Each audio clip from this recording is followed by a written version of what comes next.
Greetings, loved ones. Let's take a journey. It's time for an Amanda Exclusivo.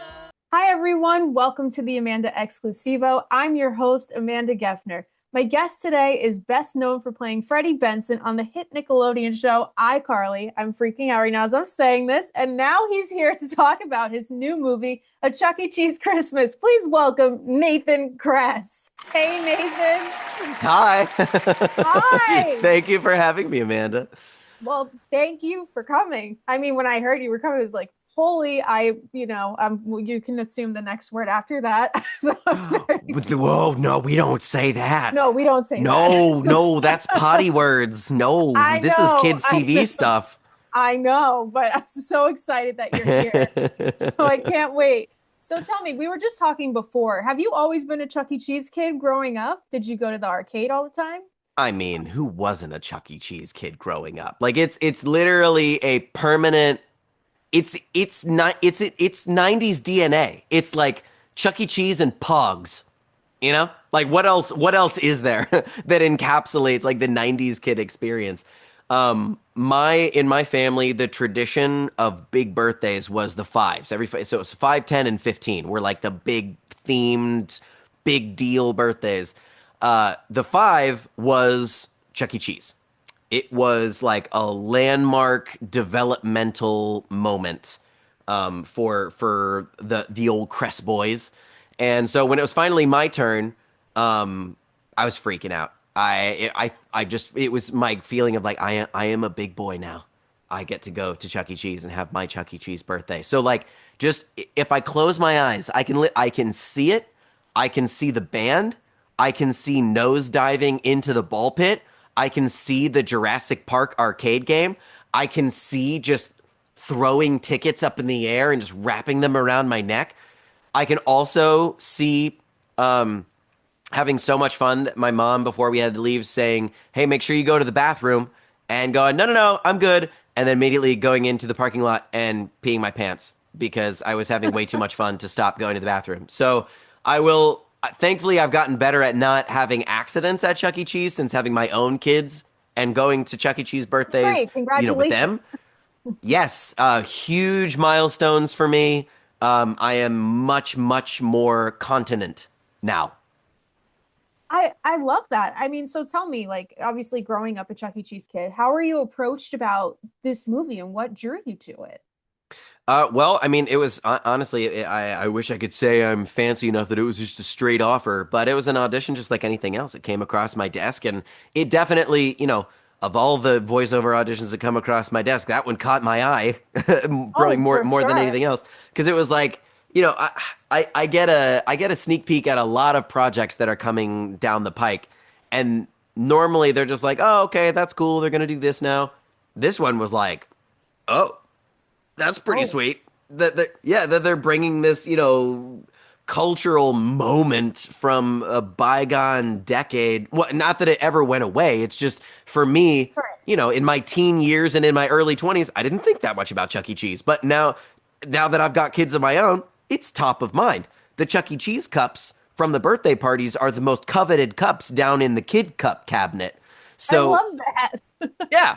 So it's very, very much top of mind. And so a lot of different levels to it. For one, I love doing things that my kids can see me doing. And I knew that this would be a great one for them. For two, I love Christmas stuff, and I haven't really been able to be a part of that many Christmas things. And for three, who else would want to pass up on a chance to try to bring this character into this new generation and this new life where, I remember I can kind of hear the voice in my head of like the really like high pitched, like we're going to sing a song, like that kind of really high energy musician character where I wanted to make sure that it was something that sort of hearkened to that a little bit, like a similar energy, but also brought it down into a slightly more grounded space for being able to do a narrative version of the character that's a little bit more fleshed out, has a little bit more backstory, a little bit more heart to him, not just like we're doing a party now. but and taking that mindset and also making sure that I'm not doing an impression or a caricature of the Chuckies that I remember hearing, as a kid. So it was a little bit of a fine line, and honestly, like, surprisingly daunting for doing a kids cartoon thing because there's so much pressure behind it. I think Yeah. everybody has sort of an expectation of what they might think that character sounds like. So this is just me doing my best shot at what I think it would sound like. And it was a very collaborative experience. It wasn't just me in a vacuum. It was me and, the writers and directors who had their very clear vision of what they wanted it to sound like. And it just so happened that our visions jived in just about every way. So we just sort of worked together to kind of hone and figure out the pace, the gravel, the pitch, just little tweaks to find that pocket where it feels familiar, but it's also not just a rehash of something that you've heard before, because this project is not a rehash. There's never really been like a narrative based Chuck E. Cheese. Yeah, this is the first one that I'm noticing. Yeah. Yeah, And hopefully yeah. there's many So more and you can keep voicing Chucky. right, and that's the plan, man. I mean, the idea is, I think that how does Chuck E. Cheese handle all the other holidays? How does he handle every other problem when he's trying to fix everything with the party? The dream situation would be like, this is like this generation's SpongeBob, something that's just sort of Yeah. ubiquitous and goes on for years and years, and we get to sort of open up this character who has that perfect blend of, he's already nostalgic and he's built into our memory, but it's also very new because this has never been done before. So it's we have a little bit of a head start, I think, in the hearts and minds of the audience. And I think it kicks off really strong with this project. There's so much just heart and joy and ooey gooey Christmas feelings. And I get to the end of it and I just feel happy watching it. And that's what a good Christmas special is about. It brings the holiday spirit to life a little bit, and it's the jump start that you need on December 1st. I want Oh, it to be totally. that zeitgeist of, like, there's your four Christmas specials where it's not Christmas until you've done, like, Rudolph the Red-Nosed Reindeer, Charlie Brown Christmas, Chuck E. Cheese Christmas, and Little Drummer Boy. Like, you can't Totally. you You can can't add it say to the you've done list. Christmas until it's on the list. Exactly. So, I if, love if we're that. up there with the Rankin Bass specials, I'm happy. That's what I want. So for those of us that haven't seen the movie, tell us a little bit about it without giving too much away. Yeah, so it generally centers around Chuck E. Cheese and his friends. And Chucky works at a party supply store, obviously, because that's what Obviously. he would do. And his town is just kind of experiencing sort of humdrum holiday burnout. Everyone's just like going through the motions, and it's like, okay, we're just doing the same thing again. It's Christmas, meh, great. And it's going all the way up to the big man himself. Santa is experiencing Christmas burnout. And so Chucky takes it upon himself to fix it by throwing an epic Christmas party for Santa, which on its face sounds great, except when you realize Santa is a quasi omniscient character. How do you throw a surprise party for a guy who knows everything that you're doing? That's a surprisingly difficult quandary. And it's something that only Chuck E. Cheese can handle. So it's a little bit of a heist, a little bit of hijinks, and then thrown into the mix of that, there's also a wily elf who is like an elf warrior up at the North Pole who does not want to make toys. He wants the elves to go back to their old war fighting ways. So he's trying to thwart all of our plans. He doesn't want Christmas to go on. So it's multifaceted. There's a lot of challenges that they have to overcome in a short 45-minute Christmas special. So it's pretty jam packed, and it's that perfect level where it's got a little bit of everything. It's like the slapstick, classic cartoony comedy moments for the little kids, tons of zingy one-liners that are going to fly way over those kids' heads that are for the grown-ups. And then it all ends with two songs that are absolute earworms. The first one is just like a classic, like, I live in vintage Christmas world. And so Okay. it's got that perfect old school. It was co-written by Jeff Barry, who co-wrote "Christmas, Baby, Please Come Home," and "Now I'm a Believer," and "Sugar Sugar" by the Archies. So it really lives in that old school Christmas pocket, and it's going to get totally stuck in your head. And then the end credit song, that one's for the youngins. It's very like synth, vocoder, super high energy. That's the one that my 2-year-old is running around yelling, I "Robot was gonna banana!" So I was yeah, gonna bring it up about your yeah. kids. So how do your daughters feel about Daddy as Chuck E. Cheese? Like I'm sure, are they fangirling? Are they like, that's not cool that that's my dad in the movie? Or They've you know they've how kids never been are.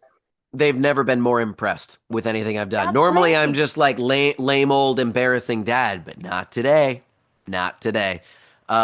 When they found out that I was going to be the guy, it's funny. It's funny because I showed them after I recorded. They let me keep the concept art for the character, and I showed them, and I like I held the paper up next to me, and I did the voice, and my oldest daughter was like, "No, that's not right." So she was kind of a savage at first, but then when she saw it, I think she finally caught the vision for it. It all came together, and we all got to sit and watch it before it actually came out. We got a little sneak peek, and my 4-year-old was in my lap as we were finishing it, and she turned around and she was like kind of welling up, and she grabbed my face and she was like, "Daddy, that's the best thing you've ever done." So, Aw. and she's seen iCarly. So if she says that this is the best thing I've ever done, and she's very picky and snooty with what she watches, then this must be an instant holiday classic. So they're Oh very yeah. thrilled. Well, I thought the movie was amazing. I watched the whole thing growing up a Oh, Chuck E. Cheese awesome. kid. So it's cool to see Chucky come to life on the screen. So and the Yeah, movie, for sure. yeah. Yeah, And you mentioned it hits that nostalgic pocket too, and that's what actually I was gonna say. The final piece of this is my wife. She watched it, and obviously, like it's cute, zingy, the one-liners. When the band starts playing at the end, she started crying because it hits that nostalgic thing of like, oh my gosh, there's the band, and like that's what I remember is them up there doing the thing. yes. So it hits on a lot of different levels, and that's where it got her too. Yeah, for me too. I mean, growing up to going to Chuck E. Cheese and then hearing the band perform and just going to play the games and seeing him come to life, it's awesome. So, congratulations on the movie, seriously. And you mentioned Thank you. I'd love to talk about iCarly and what your experience was Yeah. like. I mean, I was a diehard iCarly fan and I was very excited about the reboot. So, do you still keep in touch with the cast? What was it like working with Miranda Cosgrove, Jeanette McCurdy, Jerry Trainer, and the rest of the cast? I do, yeah. No, I still talk to, well, at least Miranda and Jerry on a pretty regular basis. Because we're still in cahoots together. We're trying to get the iCarly movie made to wrap up the cliffhangers that we left everybody Oh, with from the revival. So, obviously, no one was sadder than us that the show ended on a very unresolved note. So yes. we are very very passionate about trying to get that story wrapped up, send these characters off the right way, figure out who Carly's mom is because we definitely tossed that grenade into the last Oh, episode, that's a good and question. yeah, we want to get that resolved as well. So there's a lot left to do, and I think we have a really great story on our hands that's kind of in the polishing phase right now. That hopefully we will present that it will get greenlit and we can get this thing made next year. So we're Love all still that. talking about that together. Yeah, so we're working on it. But it was a truly great experience. I know, and unfortunately, I know that well across the board as child actors, like that's not always the case. So I'm very grateful and thankful that I had a truly good experience, and I credit honestly a lot of that to my parents. They were the ones that protected me and made sure that I was safe and okay and not going off the rails and pushing too hard and that I didn't put too much weight on what I was doing. I was just there having fun. It just happens to be that the thing that I'm passionate about and my hobby is a thing that I was able to make a living on. One, and still am able to make a living on. But it's like as a kid, you didn't really think about that part of it too much because you're a kid. You're not on your own. And so I was just going to play. I was just going to go do my hobby. And so I only found out later that like, oh yeah, this is a career. You can actually do this and Yeah. and keep doing this. which I'm very blessed to be able to say I was able to keep doing because that's a tough thing to negotiate is not only starting it and getting there, but keeping it going. I'm able to. Not, I feel like I haven't really worked a day in my life, really. Like I'm just going to go do the thing that I like to do, even on the level of auditioning and getting rejected. Like, no, it's not fun getting rejected and someone else getting the job that you Right. wanted, but I just like doing what I'm doing, and that's why I don't really experience burnout because I'm just doing my hobby. It's like if you know woodworking was my hobby. You don't get tired of it just Yeah. because you've made everything there is to make. You just want to get better at it and get more experienced and you want to get to that next level all the time. There's always something to learn or experiment with or to do. And especially when your medium is the human condition that is perpetually evolving and never the same and it's different from person to person. It's like, gosh, what a medium to work in. Like you can literally never get tired of it because it never stops, it never changes. Yeah. So I'm very lucky and very blessed to be able to do what I do.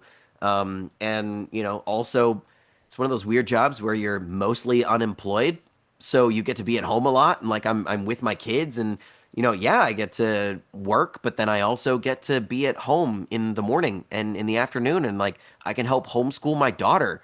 And when now once we start homeschooling all of them when they're all old enough, we can pick up if I get a job in Australia for 6 months, we can all just go. We can it's tough to have a family sometimes with the industry, but if you can navigate it the right way, you can actually be together more often than not. So that's kind of the delicate dance that I find myself doing. But it's been really fun. This phase has been very enjoyable these last few years. Well, I hope your daughters know that their dad has been a part of such a legendary show in iCarly. Like that was the show that honestly brought me a lot of joy growing up. So I just wanted to thank you for it. Oh, Like there's well, so many thank people I you. know that love it, and there's so many moments that in the show that were so great. So do you have a personal favorite scene from the show, or maybe like a funny behind the scenes story you could share with us? Oh gosh. It's so hard to narrow it down to just one. I That's think okay. Yeah, I think that one of my favorite things about the show was that because it was so big, we got to have the most amazing guest stars, and people that I grew up with, like ranging from, it was like Plain White Tees and Good Charlotte to like Yes, Jim Parsons and Michelle Obama. Like it was I all know. over the place. So I think one of my favorites though was getting to have Jack Black on. I remember And that. yeah, and watching, I actually just watched this with my kids now because they're at the age where they're watching it, which is super surreal and weird to come all the way back around and experience the show again through their eyes. But we watched I Start a Fan War, that episode, and I just remember how surreal it felt to just watch Jerry and Jack Black doing this like singing dance fight thing. I remember It was that. so funny. And just watching Jack bring his classic self to the character it was just like, is this real life? I can't believe I get to do this as a spectator right there, just watching Right. the whole thing happen. It's like, I don't care that I wasn't in that scene. I would rather just sit and watch. So yeah, I think he was definitely one of my favorite guest stars, and that was one of my favorite bits that we ever did. Was just it was so surreal and weird, and we're spraying dudes with chlorine and slap fighting, and it was just, I don't know, it had everything. It was just all the iCarly stuff all wrapped into one. It was magical. I'm sure. And I'm sure you have a lot of stories, and it's great that you still keep in touch with everybody. Is there still an iCarly group chat text where all of you are trying to get the movie up and running, or you just send each other stupid memes, or There, yeah, we're sadly I'm like the world's worst texter. I'm like a text someone and then text them back 3 weeks later. So oh I'm not even no, I'm bad because it's like when you're in kid world, you just can't. It's so hard keeping up with people. I'm not like one I of the can youngins. I imagine. used to be so much better.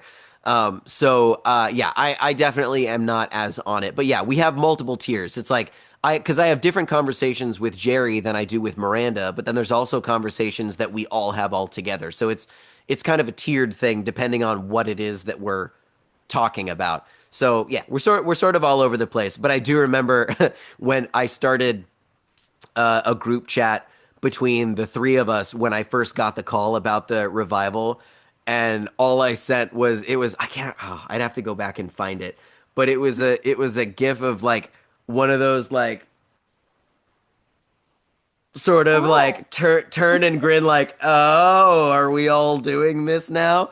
Um, and so that just sort of kicked off the whole thing, and it was so fun to I had talked with them on and off, and I had seen them on and off, like after the show had ended, but it was so funny how fast everything just went right back to the way that it was in 2012. Like, I was nervous about that when we first started the show. yeah. Of like, is it gonna feel the same? Are we gonna feel clunky together? Is it gonna be awkward? Are we gonna know how to interact with each other? And it took about 3 minutes to find out. No, it's exactly the way that it was. It's just like time never even passed. So that was So that was really fun to nice. do. It's so nice. Well, hopefully there is an iCarly movie coming out. But you guys, a Yeah. Chuck E. Cheese Christmas is available now on Amazon Prime and YouTube. So Nathan, what else do you have coming up? Well, so I don't know. It's been launched and talked about. They're filming it right now. I'm actually my next thing right after the holidays. I'm going up to Vancouver to shoot a couple episodes and direct for the Victorious reboot, Hollywood Arts. So I will be up there directing my sister show from back in the day. And it's really fun because one of the head writers and showrunners, Jake Farrow, who played Gavin on Drake and Josh, the theater employee, and he was also a writer on iCarly. I directed with him when he was working on Game Shakers, so we've been friends forever, and we have a great relationship. So getting to come up with him from one of the old iCarly crew is going to be super fun, and getting to go behind the camera is awesome. And then yeah, hopefully we're doing the movie. I want to say sometime in like late winter, early spring. That's the goal if we can get this thing greenlit. And then soon after that, I'm on the fan convention circuit now. I started doing them about a year ago when I realized that that was a thing, and that you could just go and sit at a table and just like meet fans and talk to them and reminisce together and just be nostalgic. And it's super fun for them. It's fun for me. We have a great time. And I had a great last year just getting to meet everybody, and I want to do a bunch more of them. So that's going to be a big thing this year. Is I want it to be kind of aside from the movie and aside from some directing, and hopefully doing some more Chuck E. Cheese and another animated series that I'm doing called Adventures in Odyssey. I want to just get out there and be meeting people, get social. I'm doing some international stuff, doing some conventions in Europe next year. So it's going to be a little smattering of everything. I'm excited for whatever the heck 2026 is going to look like. But whatever it is, it'll be chaos. It'll be fun. That's awesome. I'm ready for a new year. But before I let you go, Nathan, I was wondering if we could play a quick game. So basically what I do with all my guests, it's called the speed round. So I'm going to ask you as many questions as I can about you within 1 minute. Oh, I'm terrible So at this, but let's do it. my record right now is 23. Someone answered 23 questions in 1 minute. So maybe you could beat him. I will not, but I'll try. I would love to try, but let me know when you're ready and I will start the timer. Oh, let me take a sip of water so I don't choke on my words. Hold on. Okay, okay, Mm. All right, I'm hydrated and ready. Let's do this. okay.